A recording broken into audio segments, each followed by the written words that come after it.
আলহামদুলিল্লাহ। কতজন দেখেন ধমক, কথা বলেন না কেন?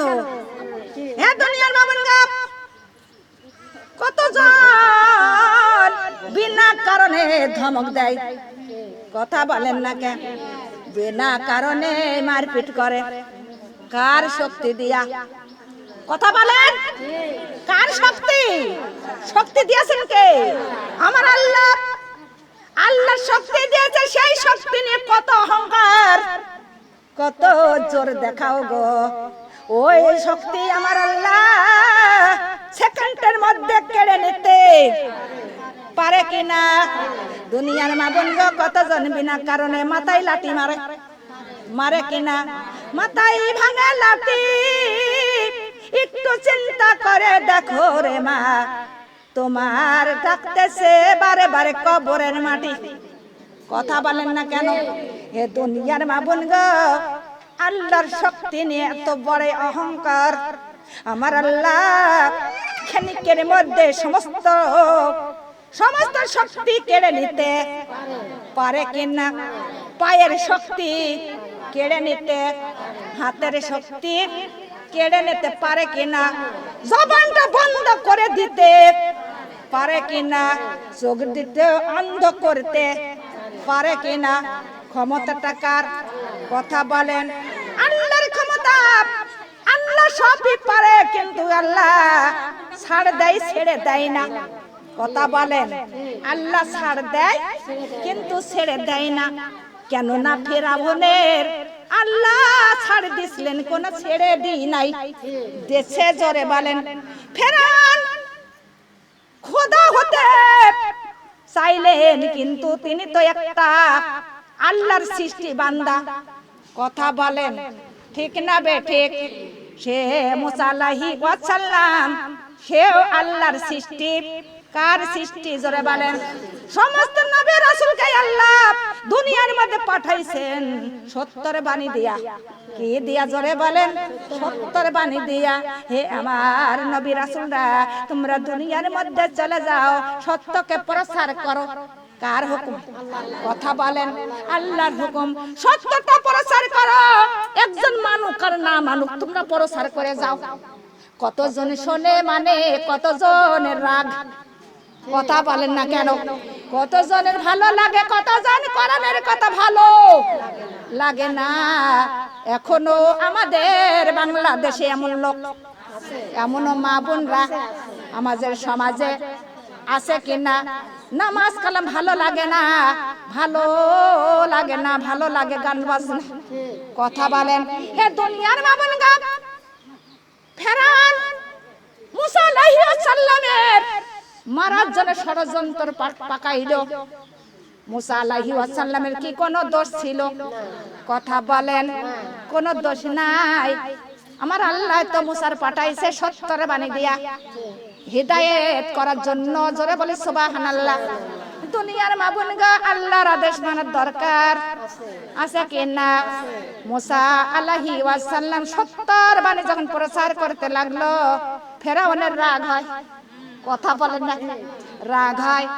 আপনার 5 জনের মধ্যে 2-4 জন যদি একরত হয়, একজন যদি সঠিক কথা বলে, 4 জন একরত তারিফ, কথা বলেন না কেন? কিন্তু এই রকম মুসা আলাইহিস সালাম তখন আসিয়া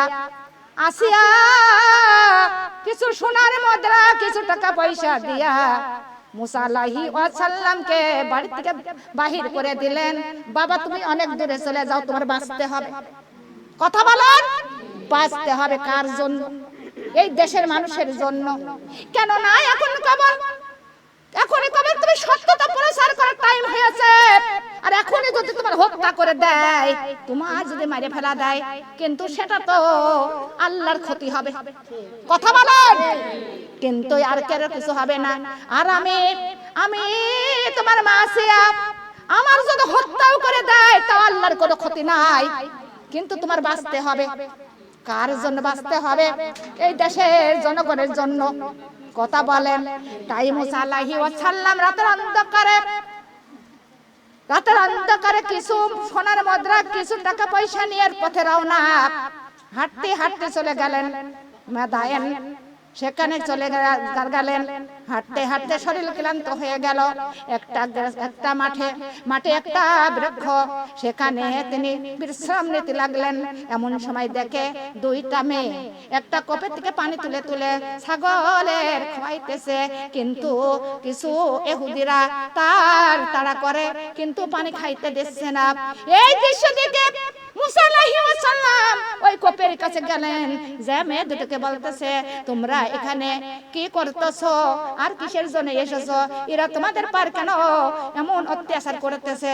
তখন দুইটা মেয়ে কেন্দে বলে, হুজুর, এই গ্রামের এই কাফের ইহুদি আমাদের এই ছাগলের বকরির পানি খেতে দেয় না, কিন্তু আমাদের ছাগল কত হাঁপাইতেছে, একটু পান করতে দেয় না।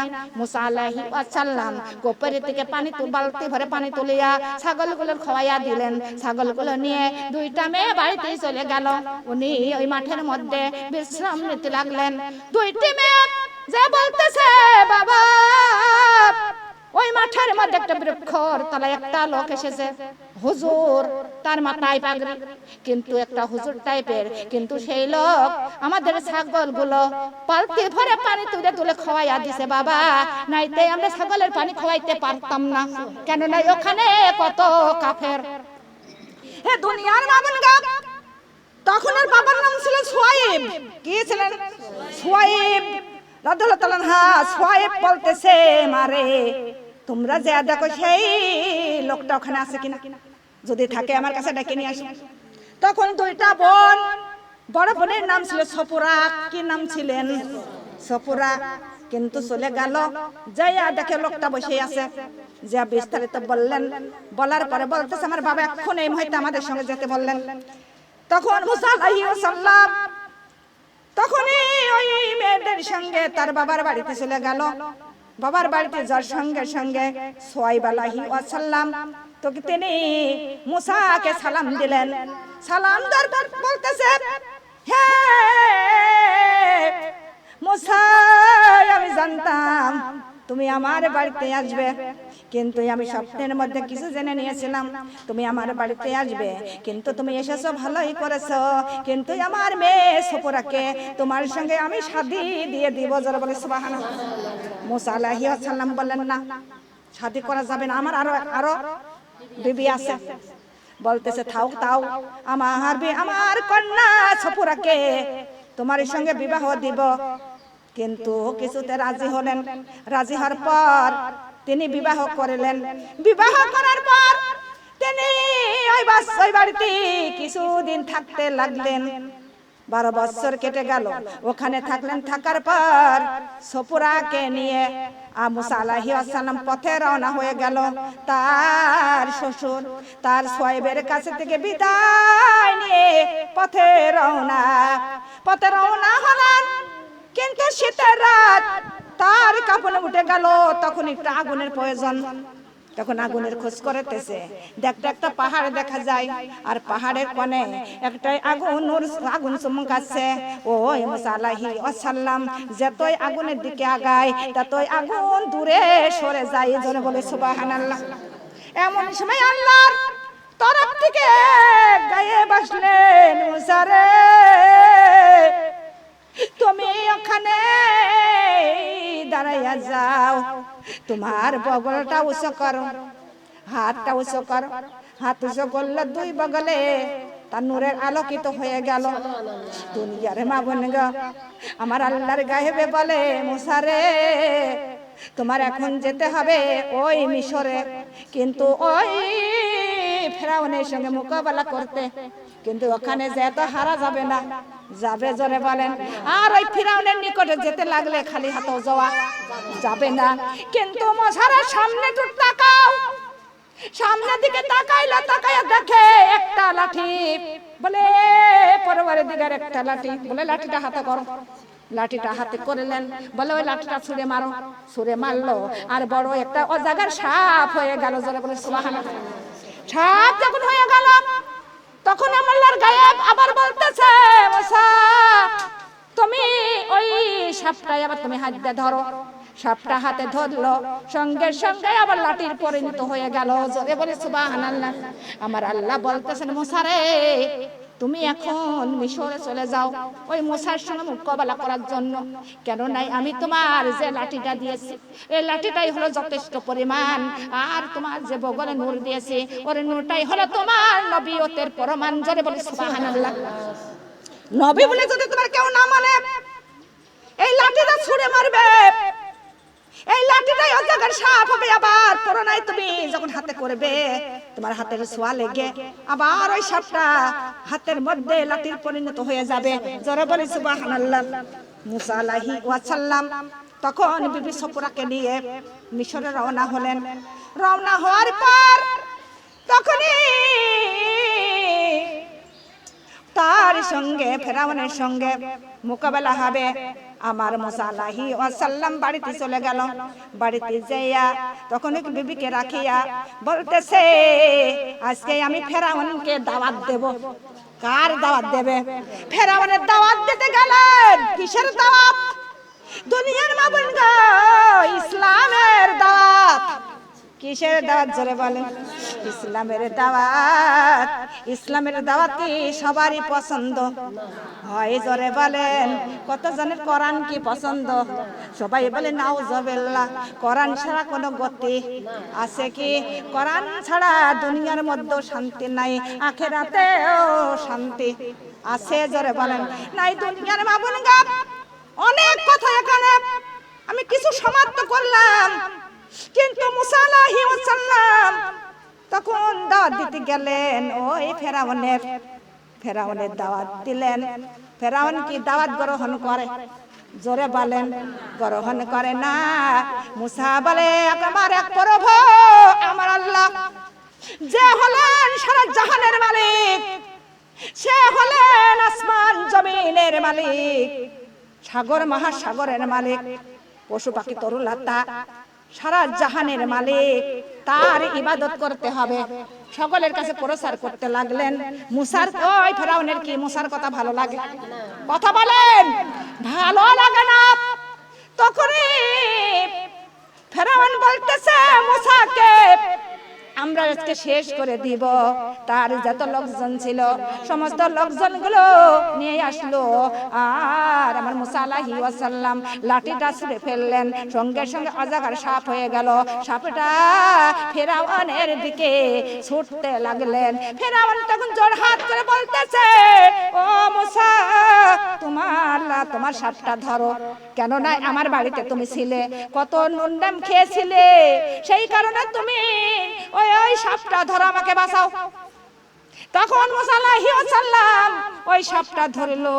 মুসার হাতের ছোঁয়া পেয়ে ওই সাপটা আবার লাঠির পরিণত হয়ে গেল। লা ইলাহা ইল্লাল্লাহু মুহাম্মাদুর সাল্লাল্লাহু আলাইহি ওয়াসাল্লাম। আলহামদুলিল্লাহ। গজবের দিন মুসা ছাড়া উপায় আছে? জোরে বলেন। হে দুনিয়ার মা বোন গো, তখন মুসা আলাইহিস সালাম তখনই সাপটা ধরলো। হাতের মধ্যে সাপটা পরিণত লাঠির পরিণত হয়ে গেল। এমন সময় 2 দিনকার সময় দিল ফেরাউন। বলতেছে, অমুক দিনে অমুক তারিখে অমুক জায়গায় আইসো, দেখে তোমার সাপের কত বড় শক্তি, তাই দেখে নেব। কিন্তু এমন সময় আমার মুসা আলাইহিস সালাম ওই লাঠিটা হাতে করে গেলেন, আর ওই ফেরাউনের সমস্ত জাদুকরকে দাওয়াত দিয়েছেন। সমস্ত জাদুকর সাপ নিয়ে চলে আসলেন। ওই ময়দানে সমস্ত জাদুকরের সাপ ছেড়ে দেওয়া হলো, কিন্তু ওই জাদুকররা পরেছিল মুসা আলাইহিস সালামের মতো লিবাস মানে পোশাক পরেছিল। আর আমার মুসা আলাইহিস সালাম তখন ওই লাঠিটা ছেড়ে দিল, আর লাঠিটা বড় অজাগারের পরিণত হয়ে গেল। সমস্ত জাদুকরের সাপগুলো ওই মুসার সাপে গিলে গিলে খাইতে লাগলো। মাঠটা সোয়া করে ফেললো। ফেলার পর তখন আমার মুসা আলাইহিস সালামের সাপ ওই ফেরাউনের রাজ সিংহাসনের দিকে ছুটলো। ছুটা দেখে ফেরাউন দুইটা হাত জোড় করে মুসার কাছে, কার কাছে? জোড় করে বলে, মুসার তুমি আমার বাড়িতে ছিলে, আমার কত কি তোমায় খেয়েছিল, তাও কি তোমার একটু মনে নাই? তাও তোমার সাপটা একটু ধরো, আমার না ধরলে আমার রাজ সিংহাসন গিলে খেয়ে ফেলবে, পরে আমার হয়তো গিলে খেয়ে ফেলতে পারে, তুমি একটু সাপটা ধরো। সাপটা তখন ধরলো, হাতের মধ্যে ওরা লাঠির পরিণত হয়ে গেল। জোরে জোরে বলে সুবহানাল্লাহ। তখন সমস্ত জাদুকররা আমার মুসার কালিমা পড়ে তারা ইসলাম গ্রহণ করিলেন। জোরে জোরে বলে সুবহানাল্লাহ। আল্লাহর নবী মুসা বলে, রব্বুল আলামিন হিদায়াত করতে এসেছিলাম ফেরাউনকে, আর হিদায়াত পেয়ে গেল সমস্ত জাদুকররা। কারণ কি? আমার আল্লাহ তাআলা বলেন, ও মুসা, ও আমার বন্ধু শুনে নাও, কিন্তু তোমার এই ফেরাউনের তুমি হিদায়াত করতে গিয়েছিলে, কিন্তু ফেরাউন তো তোমার মতো লিবাস পরে নাই, কিন্তু লিবাস পরেছিল সমস্ত জাদুকররা, তাই আমি সমস্ত জাদুকরকে হিদায়াত দান করেছি। জোরে বলে সুবহানাল্লাহ। হে আমার নারীগণরা শুনে নাও, একটা না একটাও সুন্নতি জামা পরতে হবে। কার মতো লিবাস? আমার মা ফাতেমার মতো, মা আয়েশার মতো, হযরত খাদিজাতুল কুবরার মতো একটা করে সুন্নতি পোশাক পরবেন। কারণ সুন্নতি পোশাক পরলে আপনি আল্লাহ তাআলা আরো হিদায়াত দান করবে। জোরে বলে সুবহানাল্লাহ। আমাদের হিদায়াতের দরকার আছে কি কথা বলেন? তাই আমার আল্লাহ তাআলা সঙ্গে সঙ্গে মুসার মতো যারা পোশাক পরেছিল, সঙ্গে সঙ্গে আমার আল্লাহ সমস্ত জাদুকরকে হিদায়াত দিয়ে দিলেন। জোরে বলে সুবহানাল্লাহ। আর কিছু কিছু লোক যারা পোশাক পরেছিল না, তারা হিদায়াত পেল না, কিন্তু তারা এবার মুসা আলাইহিস সালামের বিরুদ্ধে খাটতে লাগলো। আমার আল্লাহর নবী মুসা সবাইকে বলল, তোমরা আল্লাহর বাদ দিও না, আল্লাহর সিজদা করো। কার সিজদা? আল্লাহর ইবাদত করো, আল্লাহকে মানো। কিন্তু মানুষের কোন দাসকে পূজা করা যাবে না, চাঁদ সূর্যকেও সিজদা করে পূজা করা কোন বিরক্ষর যাবে? জোরে বলেন, কিছু যাবে না। কিন্তু আমরা ইবাদত করব একমাত্র কার ইবাদত? আল্লাহর ইবাদত। হে দুনিয়ার মাবুদ, কিন্তু তারা আমার মুসা আলাইহিস সালামের কথা শুনলেন না। এমন লোক আছে কিনা? জোরে বলেন। হে দুনিয়ার মাবুদ, কিছু কিছু মানুষ সত্য কথা বললে সত্যের পথে চলে না, আরো রাগ বাড়িয়ে যায়। কথা বলেন না, আরো রাগ বাড়িয়ে যায়। ও মা, ভালো কথা বললে তোমাদের এমন রাগ? ওরে সাপের হয়েছিল রাগ, ব্যাঙের উপরে। কার উপরে? কথার বলেন। ব্যাঙ বলেছিল, ও বন্ধু, তুমি যে একা বেকা চলো, তুমি সোজা হইয়া চলো। কি বলেছিল? ওই সোজা হইয়া বলতে চলতে বলেছিল, সাপের হয়ে গেল রাগ। কি হয়েছিল? রাগ হয়ে গেল। সাপটা তখন ওই ব্যাঙের উপরে সবল মারতে যায়, তখন ওই ব্যাঙটাকে ডুবার তলে পলাই। তার লোকজন গুলো ওই তখন ওই সাপটা ব্যাঙের খোঁজ করতেছে, কিন্তু পাইছিরি করতেছে। এমন সময় একটা লোক যাইতেছে, দেখে সাপটা পাইছিরি করতেছে, আর ওই লোকটা একটা লাঠির আঘাত দিয়ে সাপটা মেরে ফেললেন। মারে ফেলাইয়া ওই রোডের উপরে, রাস্তার উপরে সাপ করে শুয়াইয়া চলে গেল। তখন ওই ব্যাঙটা দুপার তলে থেকে বাড়াইয়া বলতেছে, বন্ধু রে, তোমার বলেছিলাম একা বেকা চলো না, সোজা হইয়া চলো বন্ধু। ও বন্ধু, সেই সোজাই হলে কিন্তু মরার পর হইলি। কথা বলেন না কে? এমন লোক আছে, কিন্তু সোজা পথে চলতে গেলে চলে না, কিন্তু সেই সোজাই হবে, ওই মরার পর হবে। কথা বলেন না কে? এ দুনিয়ার মাবুদ, তখনই আমার আল্লাহর নবী মুসা আল্লাহর কাছে প্রার্থনা করলেন, হে রব্বুল আলামিন, কিন্তু এরা তো আমার কথা শোনে না, আমার কথা মানে না। আল্লাহ, তুমি গজব নাজিল করো। জোরে বলে সুবহানাল্লাহ। নবী রাসূলের কথা আল্লাহ সঙ্গে সঙ্গে কবুল করে, করে কিনা জোরে বলেন। আল্লাহ কবুল করলেন, তখনই আমার আল্লাহ কিছু দিনের মধ্যে তিনি একটা গজব দিয়েছিলেন, রক্তের গজব। কিসের গজব জোরে বলেন? রক্ত চেনেন তো, গায়ে রক্ত, ওরে রক্তের গজব দিয়েছিলেন ওই কাফেরদের উপরে। তাদের কলসির মধ্যে রক্ত, হাড়ির মধ্যে রক্ত, থালের মধ্যে রক্ত, বিছানায় রক্ত, মাঝে রক্ত, ফলরে রক্ত, যে কাপড় চোপড়ে রক্ত, গায়ে মাথায় রক্ত, খালি রক্ত আর রক্ত। কার হুকুম জোরে বলেন? জোরে বলেন। আল্লাহর হুকুম। খালি রক্ত জ্বালাই, তারা কিছু আহার করতেও পারে না, তো কিছু শুতেও পারে না, ঘুমাইতে পারে না, খালি শুধু রক্ত আর রক্ত, রক্তর বন্যা বয়ে যাচ্ছে। এমন সময় ওই সমস্ত লোক মুসার কাছে যা বললেন, আল্লাহর নবী মুসা, আপনার সমস্ত আদেশ আমরা মানব, কিন্তু আল্লাহর কাছে একটু প্রার্থনা করেন, এই গজবটা যেন আমার আল্লাহ তুলে নাই। আমার আল্লাহর নবী মুসা সঙ্গে সঙ্গে আল্লাহর কাছে প্রার্থনা করলেন, আমার আল্লাহ সেই রক্তের গজবটাও তুলে নিলেন। যারা বলে সুবহানাল্লাহ। আল্লাহ হলেন রহমান, আল্লাহ হলেন পরম অতি দয়ালু। দুনিয়ার বাবুনগ আবারও কিছুদিন আল্লাহর নবী মুসা বলতেছে, তোমরা তাহলে আমার পিছনে চলে আসো, আমি যা বলি তাই শোনো। বলতেছেন না, পার হইয়া গেলি, কথা বলেন না কে, পার হইয়া গেলি, পাটনি কি হয়? হ্যাঁ দুনিয়ার বাবুনগ, কিন্তু মুসার কথা আর শোনে না। আমার আল্লাহর নবী মুসা আবার আল্লাহর কাছে প্রার্থনা করলেন, আরো গজব দাও। আল্লাহ তাআলা আবার কিছুদিনের মধ্যে গজব শুরু করলেন। কিসের গজব? ব্যাঙের গজব। কথা বলেন, কিসের গজব? ব্যাঙ চেনেন? এ দুনিয়ার বাবুনগ, তার ভাতের মধ্যে ব্যাঙ হাজার হাজার, কোটি কোটি, ওরে কলসির মধ্যে হাজার হাজার ব্যাঙ, তার বিছনার পারে কোটি কোটি ব্যাঙ, তার ফলরের মধ্যে ব্যাঙ, তার সমস্ত জায়গায় ব্যাঙ, তার মাথার উপরে ব্যাঙের বাসা, তার নাকের ডগায় ব্যাঙ, তার কানের ডগায় ব্যাঙ, তার হাতে মুখে ব্যাঙ, কোথাও ব্যাঙের জ্বালায় পাও ফেলানোর জায়গা ছিল না। ব্যাঙ পাঠাইয়া দিলেন কে? কথা বলেন।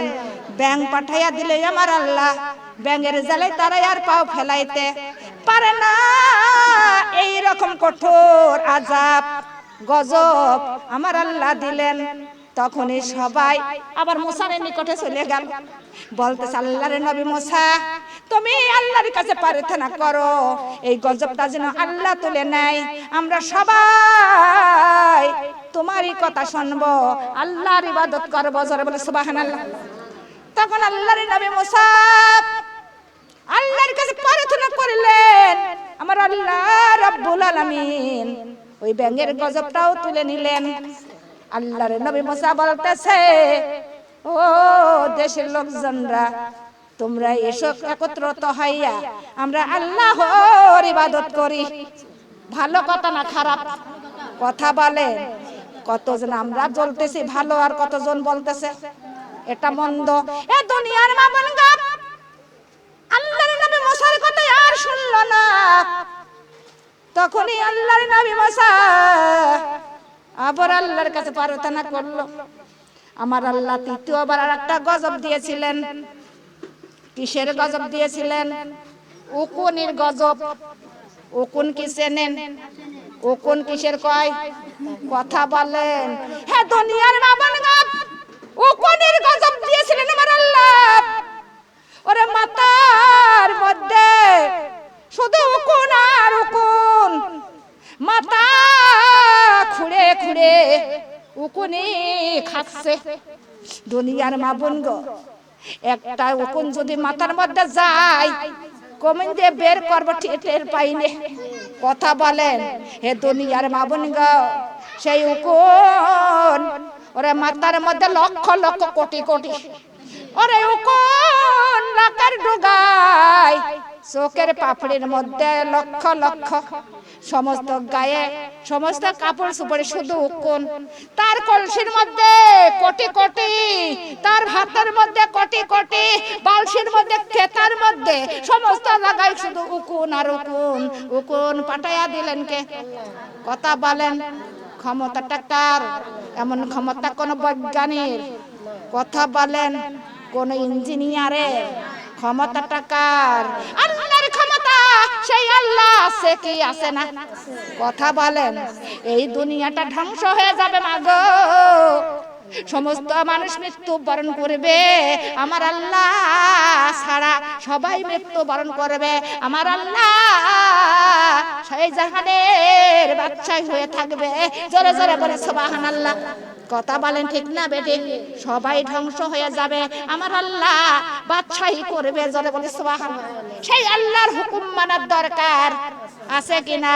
তখন তারা আমার আল্লাহর নবী মুসার কাছে আবার প্রার্থনা করলো। আবার আমার আল্লাহর নবী মুসা আবার আল্লাহর কাছে প্রার্থনা জানালেন। সঙ্গে সঙ্গে উকুনের গজবটা তুলে নিলে। তুলে নেওয়ার পর ওরা তারা কিছু লোক আমার মুসার দিকে হলেন, আর কিছু লোক আসলেন না। কয়লা ধুলি কোনোদিন ময়লা যাই। জোরে বলেন, ওয়াদা করে ওয়াদা ঘর খেলাপ করে, এইরকম লোক পান্ডির গ্রাম আছে কিনা? জোরে বলেন। কথা রাখে, কথা দিয়ে যারা কথা রাখে না, তারা কোনোদিন জান্নাতে যেতে, বেহেশতের সুগন্ধ পেতে পারবে? জোরে বলেন। কথা গড় খেলাপ করা মহাপাপ। দুনিয়ার মাবুন গো, কথা গড় খেলাপ করা যাবে না। দুনিয়ার মাবুন, যখন আপনি কথা দেন আল্লাহর সঙ্গে কথা দেন। কার সঙ্গে?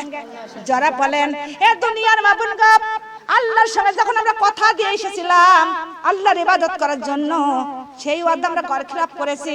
কিন্তু যদি আমরা আল্লাহর কাছে ক্ষমা চাই, মাপ চাই, নিশ্চয়ই আল্লাহ আমাদের ক্ষমা করে দিতে পারেন। কিন্তু আপনি মানুষের কাছে এমন ওয়াদা করেন, কিন্তু আমার মেয়েটাই আপনার ছেলের সঙ্গে বিবাহ দেব, এমন ওয়াদা ছোটকালে করে কি করে না? তারপরে যখন অর্থ-সম্পদ বেড়ে যায়, সেই ওয়াদা ভঙ্গ করে।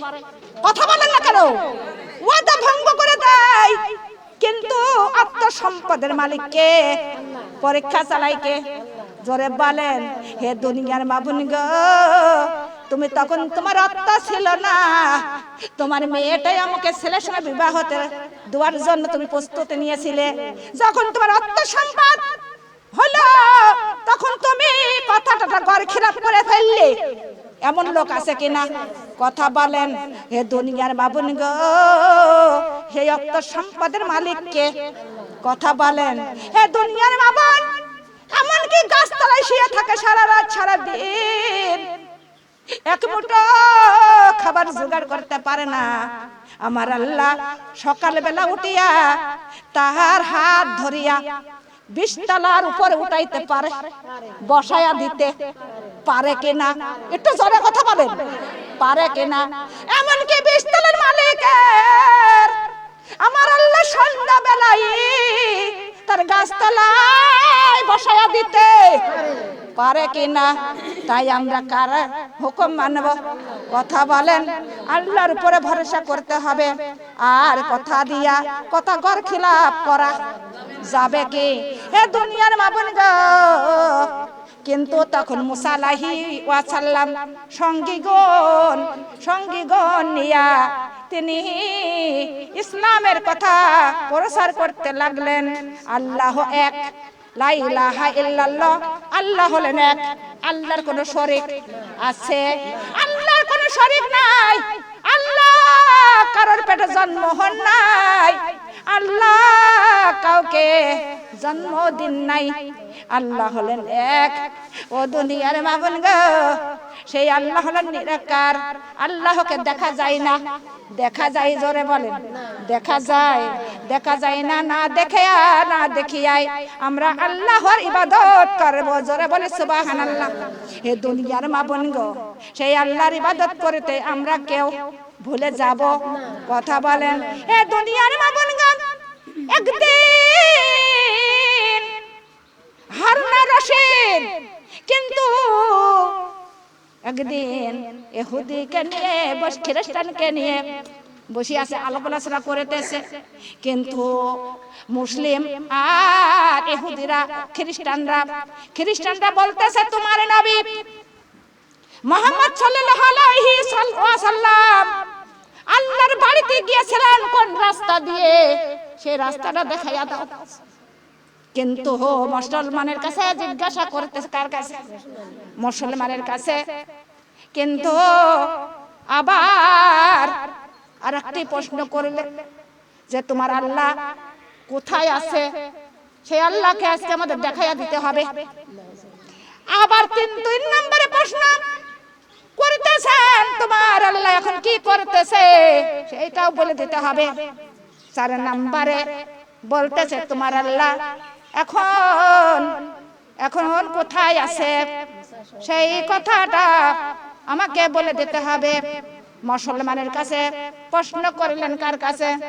কথা বলেন। কিন্তু সমস্ত মুসলমানরাই কি প্রশ্নের জবাব দিতে পারে? কথা বলেন।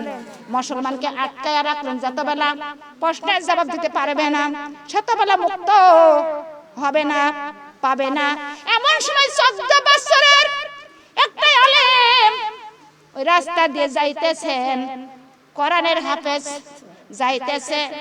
যাওয়ার পথে দেখেন এত হয়েছে ওখানে সমাবেশ, সেখানে ওই 14 বছরের সন্তান মুসলিম ওখানে গেলেন, রওনা হলেন। ভাইয়া বলতেছে কি ঘটনা, সমস্ত ঘটনার কথা খুলে বলল। বলার পরে তখন ওই 14 বছরের সন্তান বলতেছে ঠিক আছে, এই প্রশ্নের জবাব আমি দেব। জোরে বলেন সুবহানাল্লাহ। দুনিয়ার মাবুনগণ তার সিংহাসনে বসতে দেওয়া হলো। বসার পরে তখন বলতেছে আমার আল্লাহ কি করতে পারে একটু দেখাই। কিন্তু বলতেছে আমার আল্লাহ ওই চেয়ারে বসে সিংহাসনে বসেছিল একটা খ্রিস্টান, কিন্তু খ্রিস্টানকে উঠাইয়া দিয়া সঙ্গে সঙ্গে 14 বছর আলিমকে চেয়ারে বসাইয়া দিলেন। জোরে বলে সুবহানাল্লাহ। ওই সন্তান বলতেছে আমার আল্লাহর ক্ষমতা আছে, কেন না এখন এই মুহূর্তে আপনার চেয়ারের থেকে উঠাইয়া দেছে, আর এই চেয়ারে 14 বছরের আলিমকে আল্লাহ বসাইয়া দেছে। জোরে বলে সুবহানাল্লাহ। 2 নম্বর প্রশ্নের জবাব, আল্লাহ দেখা যায় না। আল্লাহর কি? আল্লাহ কি দেখতে চাচ্ছ? সমস্ত খ্রিস্টানরা বলে হ্যাঁ দেখবো। তিনি বলতেছে দেখতে যদি চাও আমার কাছে এসো, তাহলে দেখায়া দেব। তখন সমস্ত খ্রিস্টানরা ওই সন্তানের কাছে চলে গেল। সন্তানের কাছে যখন গেলেন, ওই 14 বছরের সন্তান গালে 2টা থাপ্পড় মারে দিলেন, ঘুষি মারে দিলেন। তখন ওই খ্রিস্টানরা বলতেছে কত বড় জোরে আমাদের মানলো, আমাদের ব্যথা লাগেছে, আমাদের ব্যথায় কাতর হয়ে গেল। ওই 14 বছরের সন্তান বলে ব্যথা কেমন জিনিস তুমি কি দেখছো, দেখতে পারতেছো ব্যথা কই? বলতেছে ব্যথা তো দেখা যায় না। কিন্তু তখন 14 বছরের সন্তান বলতেছে আল্লাহ কেউ দেখা যায় না, ওরে ব্যথা যদি দেখা না যায় আমার মাওলা কেউ দেখা যায় না। ধরে বলে সুবহানাল্লাহ। খ্রিস্টান বললেন তোমরা আমার আল্লাহর আগে কে ছিল? আল্লাহর আগে কে ছিল তোমার বলে দিতে হবে। তখন 14 বছরের সন্তান বলে হ্যাঁ আমি বলে দেব। আপনারা কি আল্লাহর আগে কি আছে আপনারা জানতেছেন? বলে হ্যাঁ। তখনই আমার ওই 14 বছরের সন্তান বলতেছে ও খ্রিস্টানরা শুনে নাও, তোমরা 1 2 3 করে তোমরা 10 পর্যন্ত গুনতে থাকো। সবাই বলতেছে 1 2 3 4 5 6, কিন্তু আবার ওই সন্তান বলতেছে তোমাদের গোনাটা হইতেছে না, আবার ফের গোনো। সবাই আবার 1 2 3 4 করে আবারও গুনতেছে। ওই 14 বছরের সন্তান বলে এবারও গোনা হলো না, আবার ফের গোনো। সবাই তখন আবার গোনা শুরু করে দিল। 14 বছরের সন্তান বলে না এবার এবারও গুনাহ হলো না। সবাই রেগে গেল, রেগে বলতেছে তুমি কি আমাদের পাগল পেয়েছো? কিন্তু এক দুই তিন, কিন্তু একের আগে তখন ওই সন্তান বলে ও খ্রিস্টানরা, কিন্তু একের আগে কি ছিল? বলে একের আগে জিরো, জিরো ছাড়া কিছুই নাই, একের আগে কিছুই ছিল না। আমার 14 বছরের সন্তান আলেম বলতেছে একের আগে যদি কিছুই না থাকে আমার আল্লাহর আগেও কেউ ছিল না। জোরে জোরে বলে সুবহানাল্লাহ। তখনই আবার খ্রিস্টানরা বলতেছে কিন্তু আল্লাহ এখন কোথায় আছে দেখা দিতে হবে। তখনই একটা মোমবাতি জ্বালানো হলো, জ্বালাইয়া তখনই বলতেছে ও খ্রিস্টানরা দেখো, কিন্তু এই মোমবাতিটা কোথায় আলো যাইতেছে? মোমবাতির আলো সর্বদিকেই আছে কিনা জোরে বলেন, সর্বদিকেই আছে। কিন্তু তখন তারা বলতেছে মোমবাতির আলো সর্বদিকেই আছে। তখন ওই আলিম বলতেছে কিন্তু ওই মোমবাতির আলো যদি সর্বদিকেই থাকে আমার আল্লাহ সর্বদিকেই আছে। জোরে বলে সুবহানাল্লাহ।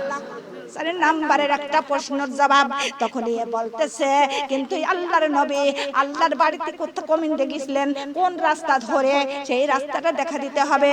তখন ওই আলেম একটা ডিম বাহির করে নিয়ে আসলেন, পকেটে থেকে একটা ডিম বাহির করিয়া ওই খ্রিস্টানের কানের গড়ে ধরে, আর ওই ডিমের মধ্যে বাচ্চা চাউ চাউ করে কিনা জোরে বলেন, চাউ চাউ করে ডাকতেছে, বলতেছে এই ডিমের মধ্যে কি কিছু কি আছে? তারা বলতেছে হ্যাঁ আছে। কি আছে? বাচ্চা আছে।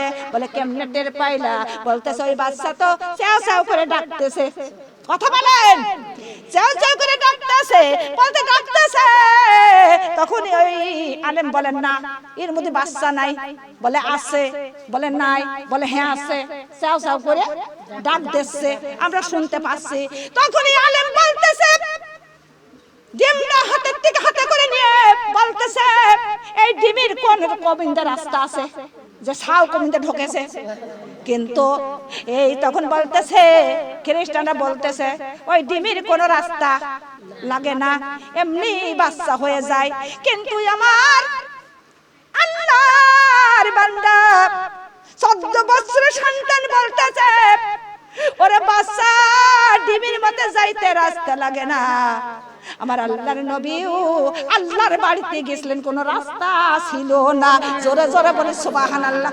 এমন প্রশ্ন কতজন করে কিনা জোরে বলেন। যারা এরকম প্রশ্ন করে তাদের মতো বোকামি আর কেউ নাই। কেন নাই? আমরা আল্লাহর দেখি না, আল্লাহ নিরাকার না দেখিয়াই তার আমরা ইবাদতে মগ্ন থাকবো। জোরে জোরে বলি সুবহানাল্লাহ, আলহামদুলিল্লাহ।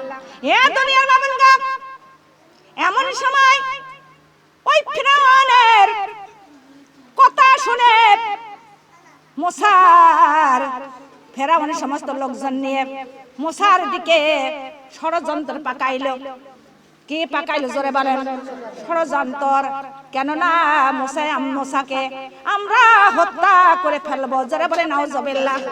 হায়াতের মালিককে, রক্ষার মালিককে আমার আল্লাহ। আল্লাহ বলতেছেন ইয়াকানা বুদু ইয়াকানা ইস্তাইন।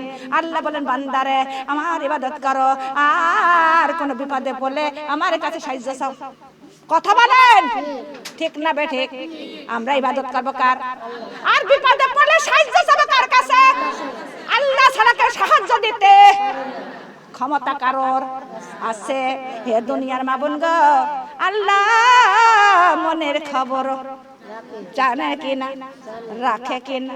হে দুনিয়ার মাবুন গো আমার আল্লাহ তখন বলতেছে মুসা রে,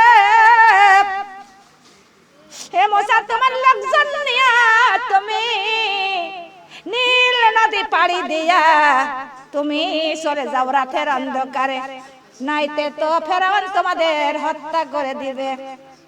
কিন্তু তখন গায়েবরা চলে আসলেন, আল্লাহর গায়েব যখন চলে আসলেন মুসা আলাইহিস সালাম তার সঙ্গে সাথে নিয়ে রাতের অন্ধকারে, তখন পথে রওনা সমস্ত সমস্ত লোক সঙ্গী সাথীদের, ছাগল গরু সমস্ত পরিবার পরিজন সবাইকে সঙ্গে করে নিয়ে ওই পথে রওনা হয়ে গেল। বিশাল একটা বাহিনী নিয়ে পথে রওনা। এমন সময় ওই ফেরাউন তার লোকজনগুলো নিয়ে জাফর দিয়া তখন ওই মুসা নবীর পিছনে ছুটতে লাগলেন যে ওকে আমরা আজকেই হত্যা করে দিব। জোরে জোরে বলেন নাউজুবিল্লাহ।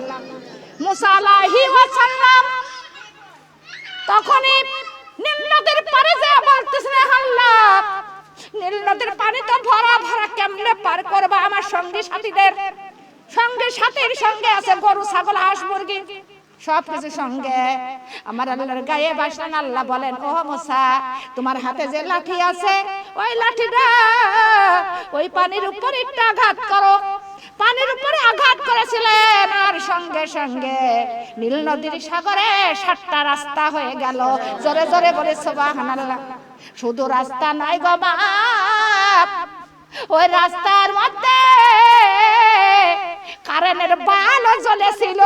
সুবহানাল্লাহ। এমনকি নূরের আলোকিত। জোরে জোরে বলি সুবহানাল্লাহ। এত সুন্দর রাস্তা জলজল করতেছে, ঝলমল। আর ওই রাস্তা ধরে আমার মুসা আলাইহিস সালাম তার সঙ্গী সাথীরা তারা পার হয়ে উপারে উঠে গেল। জোরে বলি সুবহানাল্লাহ।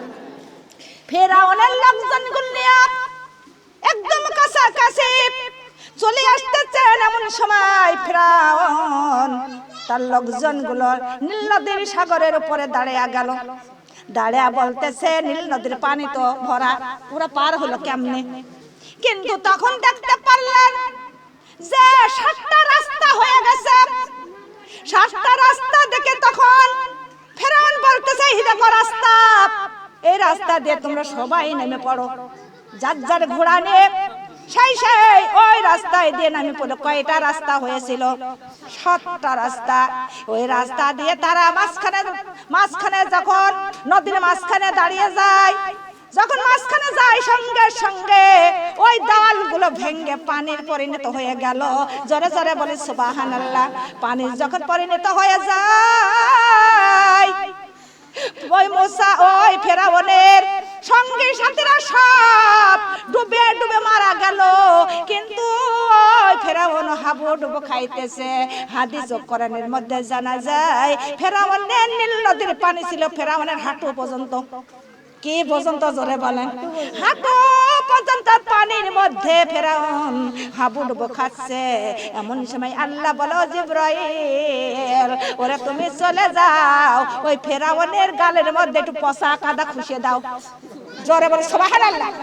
কেননা যেদিন নীল নদীর পানি শুকায়া গিয়েছিল, কিন্তু সেই দিন গুহার মধ্যে বসে আল্লাহর কাছে কেঁদেছিল কিনা?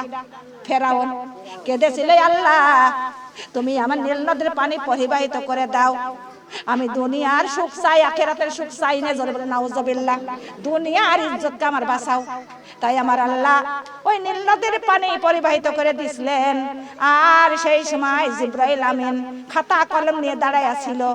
কিন্তু ওই ফেরাউন মানুষ হইয়া দাস হইয়া খোদা বলে দাবি করেছিল। জোরে জোরে বলে নাউজুবিল্লাহ। তাই আমার আল্লাহ তাআলা ওই জিবরাইলের মাধ্যমে খাতা আর কলম পাঠাইয়া দিল, আর নিজের নামটা ওই খাতায় সই করে দিয়েছিল। আর বলেছিল যে যে দাস হইয়া যে খোদা হতে চায় তার এই নীল নদীর সাগরে পানিতে ডুবাইয়া মারা উচিত। জোরে বলে সুবহানাল্লাহ। নিজের নামটা নিজেই সই করে দিয়েছিল, কিন্তু একটু বুঝেছিল না, যে নিজের কথা ভাবিছিল না যে আমি তো দাস হইয়া খোদা বলে দাবি করেছিলাম। যখন ওই নামটা সই করে দিল, আমার আল্লাহ অত্যন্ত খুশি হয়ে গেল। জোরে বলে সুবহানাল্লাহ।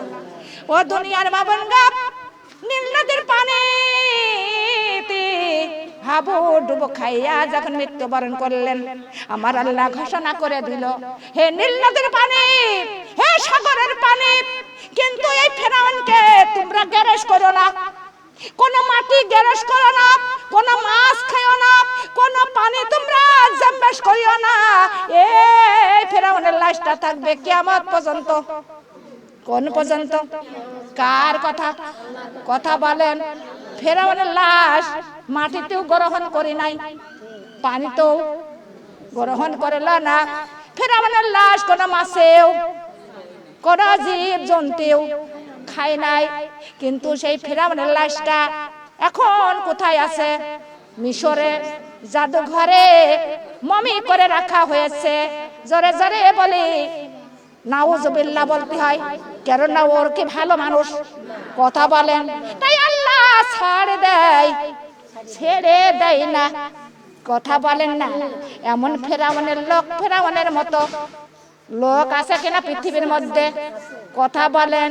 যেই আল্লাহর সঙ্গে যারা প্রার্থনা করেছে, যারা আল্লাহর সঙ্গে সলচাতরি করেছে, কিন্তু আল্লাহ সবারই ধ্বংস করেছে। করেছে কিনা জোরে বলেন? আবু জাহেলের করেছে কিনা? কথা বলেন। জান্নাত পাবে যতই বাহাদুরি করো, আল্লাহ বাহাদুরি শেষ করতে পারে কিনা? আল্লাহ তাআলা আবু লাহাবকেও ধ্বংস করে দেশে কিনা জোরে বলেন।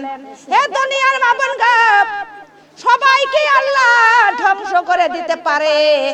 আমার আল্লাহর কাছে আমার আখিরি নবী মুহাম্মদ সাল্লাল্লাহু আলাইহি ওয়াসাল্লাম প্রার্থনা জানাইছিলেন যে সমস্ত নবী রাসূলের উম্মতের উপরে আল্লাহ গজব দিয়েছিলেন, কিন্তু আখিরি নবী বললেন, মাওলা মাবুদ, আমার উম্মতের উপরে আল্লাহ তুমি গজব দিও না। কিন্তু আমার আল্লাহ আমার নবীজির কথা মঞ্জুর করেছিলেন, কবুল করেছিলেন। তাই আমরা হলাম আখিরি নবীর উম্মত। যতই গুনাহ করো, যতই আল্লাহকে না মানো, কিন্তু আমার আল্লাহ এই বান্দা আখিরি নবীর উম্মতের উপরে কিন্তু গজব নাজিল করবে না, কিন্তু ওরে হিসাব হবে কবরে যাওয়ার পর। কথা বলেন।